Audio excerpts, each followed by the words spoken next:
Dans ce local syndical, on prépare les derniers drapeaux, on règle les derniers détails. La préparation est minutieuse car ce mercredi, l'enjeu est de taille. À l'appel de l'intersyndicale, un important rassemblement va se dérouler devant l'Assemblée nationale. Le but, faire entendre leur colère.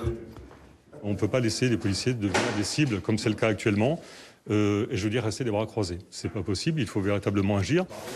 Car dans la tête de tous les policiers, les drames récents, venus secouer la profession.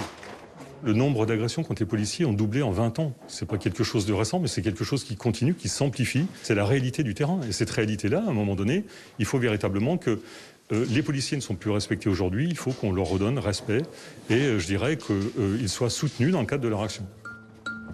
Un ras-le-bol général qui résonne dans toute la France.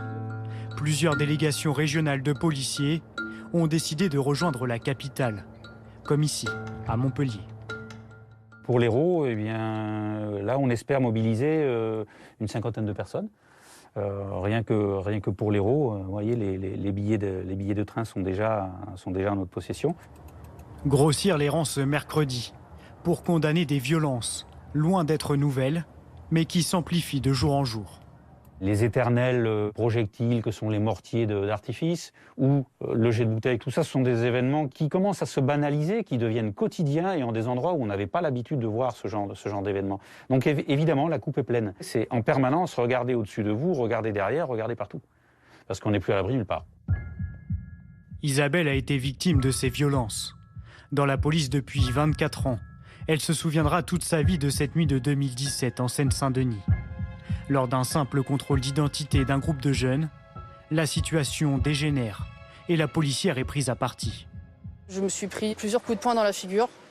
Un premier coup de poing où j'ai la tête qui a tapé en arrière contre un mur. Je me suis retrouvé acculé, j'ai voulu sortir ma matraque télescopique. J'ai pas eu le temps de la déplier que je me prenais d'autres coups de poing. Œil tuméfié, elle se retrouve arrêtée pendant 2 mois et demi. Même si les blessures physiques ont fini par disparaître, les séquelles psychologiques, elles, continuent de lui hanter l'esprit. Ce serait mentir de dire qu'on n'a pas peur. On n'est pas surhumain et voilà, une fois qu'on a été blessé gravement, c'est vrai que ça, enfin gravement. Je me considère pas avoir été blessé grave. Je veux dire sérieusement, on a toujours une petite crainte quand on va sur une intervention où on sait que ça va être violent. Pour raison personnelle, elle ne sera pas présente au rassemblement. Une manifestation statique où de nombreuses personnalités politiques seront présentes. Ce sera notamment le cas du ministre de l'Intérieur, Gérald Darmanin.